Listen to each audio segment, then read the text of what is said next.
Let me get this straight. You want me to rip people off with a crown above my head sitting on a throne? Hard pass. Whatnot is the sponsor of today's video. Thank you for your support. Hello everybody, Silverpicker here, and boy do I have a treat for you guys today. Today we are going on a tour of the Pawn Man's jewelry and coin shop. And if you don't know who the Pawn Man is, well, you've been living under a rock, because the Pawn Man is one of the most, let's say, colorful individuals and influential individuals in the online numismatics and precious metals community. He's on TikTok with over 1 million followers, and he's growing his YouTube channel, which is really awesome. You gotta check it out. It is linked below. You don't wanna miss it. But we are going to be going on a tour of his coin and bullion shop today with the Pawn Man himself. So anyway, without further ado, let's take it away, Pawn Man. Show us what you got. Show me what you got. Good cold morning, Silver Pickers followers on YouTube. I'm Evan Kale, the Pawn Man, all the way from Sub-Zero, Minnesota. We're gonna go inside, take a look at my shop. I'll tell you guys about who I am if you're not familiar. We'll do a little store tour, and maybe we'll have some fun. Maybe, no promises. It's not in writing, you can't sue me. It's not having fun, just drop the lawsuit right now.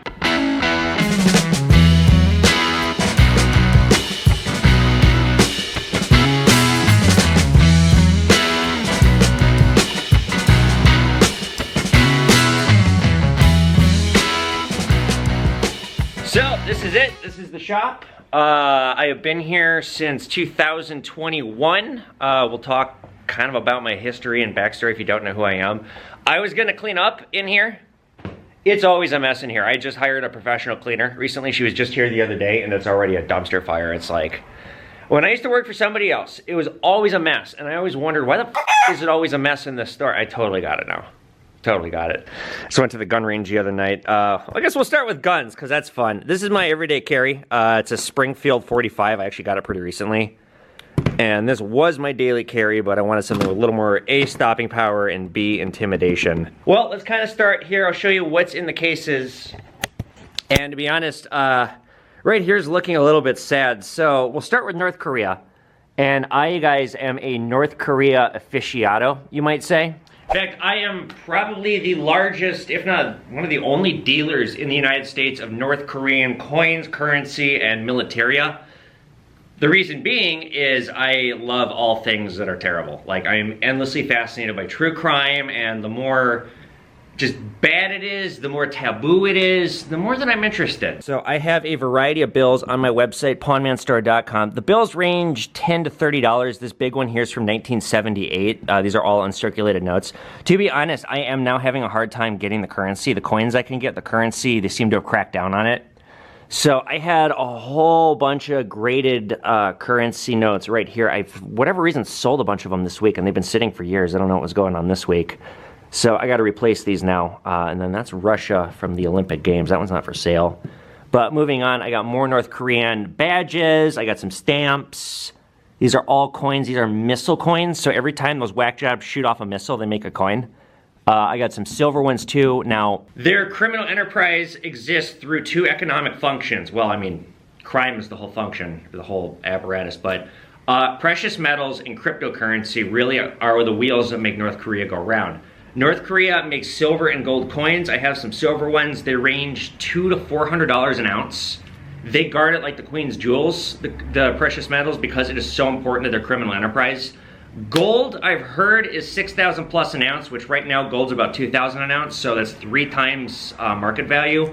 I've never seen it. I would be skeptical to think it was even real if I saw it.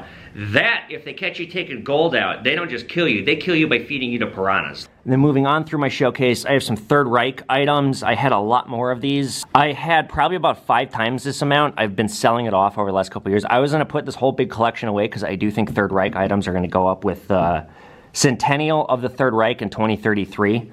But I ended up sinking a lot of money into this stuff. So like I said, controversy. I think selling this stuff is important. I like talking about the Holocaust because genocide is still a problem, like to be totally serious. I'm a big advocate of preserving and studying and talking about and discussing Third Reich history, because that shit could easily happen again. And the only way to stop that from happening in the future is through facts and discourse and discussion and dialogue.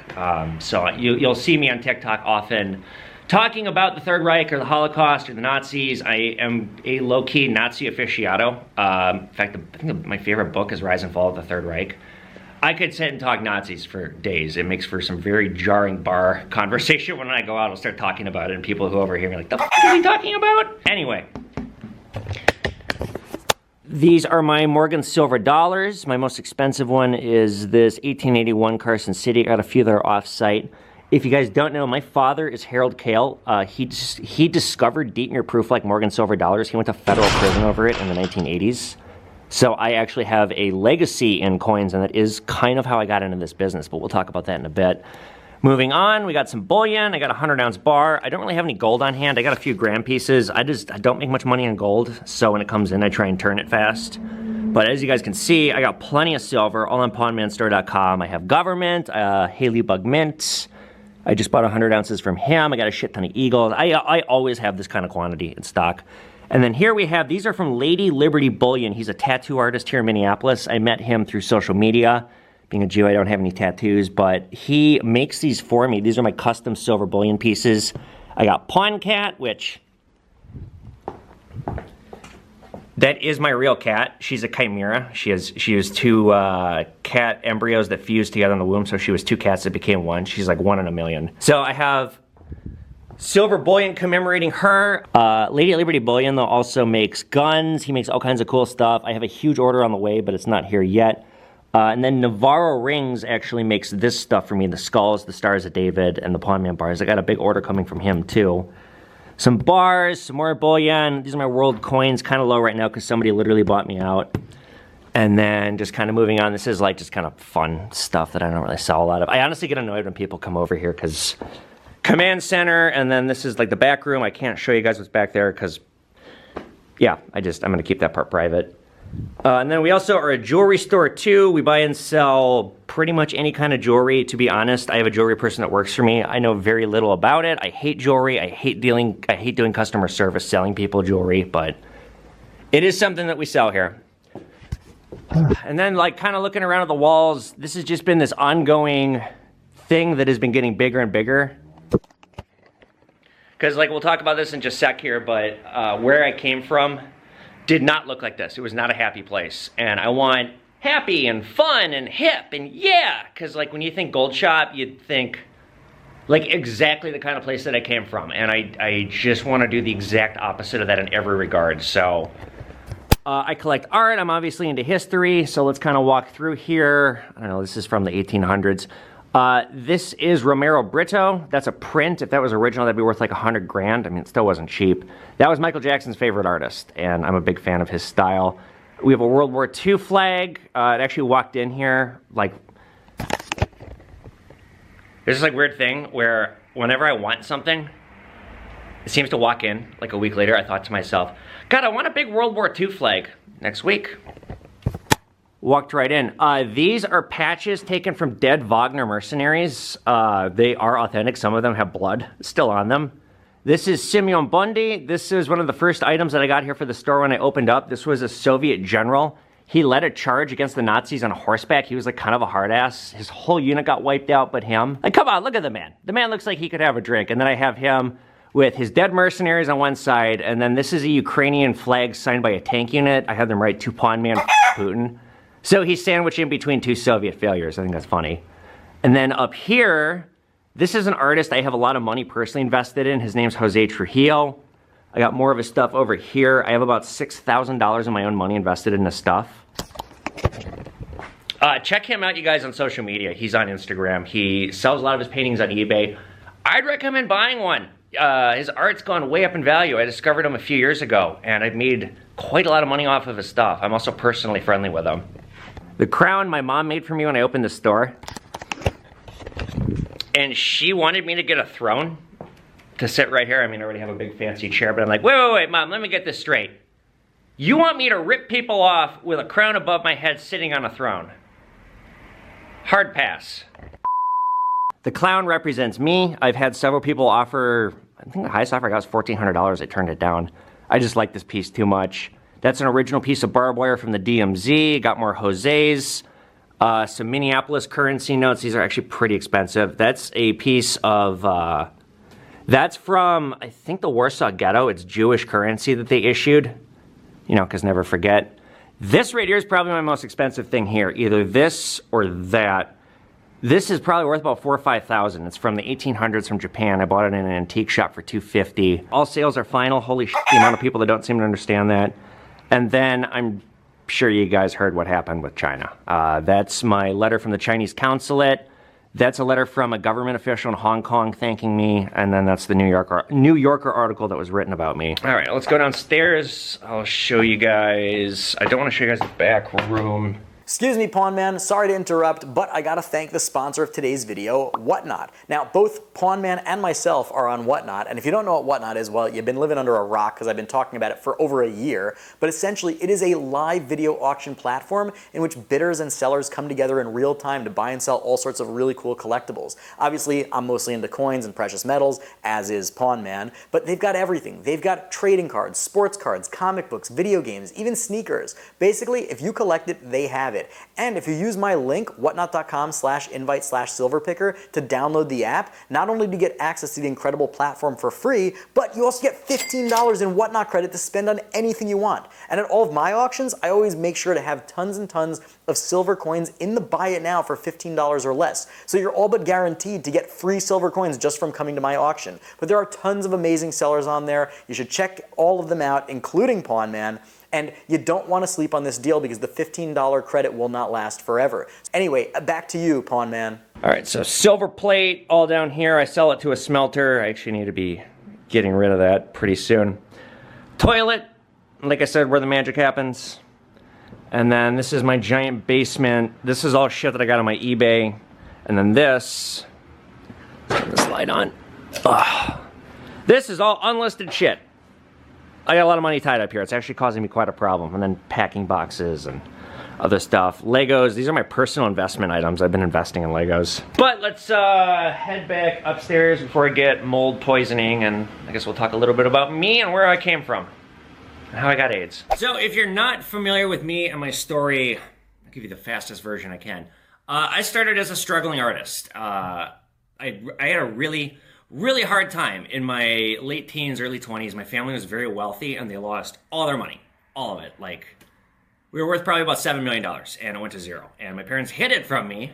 So, riches to rags story, and I wanted to pursue a career in entertainment. So, I went to the University of Minnesota. I had this crazy convoluted idea of wanting to turn Japanese cartoons into big budget movies and get a career in screenwriting. So I majored in Japanese, and it was a terrible idea. I couldn't get a job after college. I spent a lot of time writing screenplays. I got into some major contests, but like nothing came of it. So then I pivoted to books. I was an Uber driver full-time for 4 years, so I wrote 2 books about being an Uber driver. I had a lot of local critical acclaim and success, but nothing came of this. Or I certainly didn't make the New York Times bestseller list.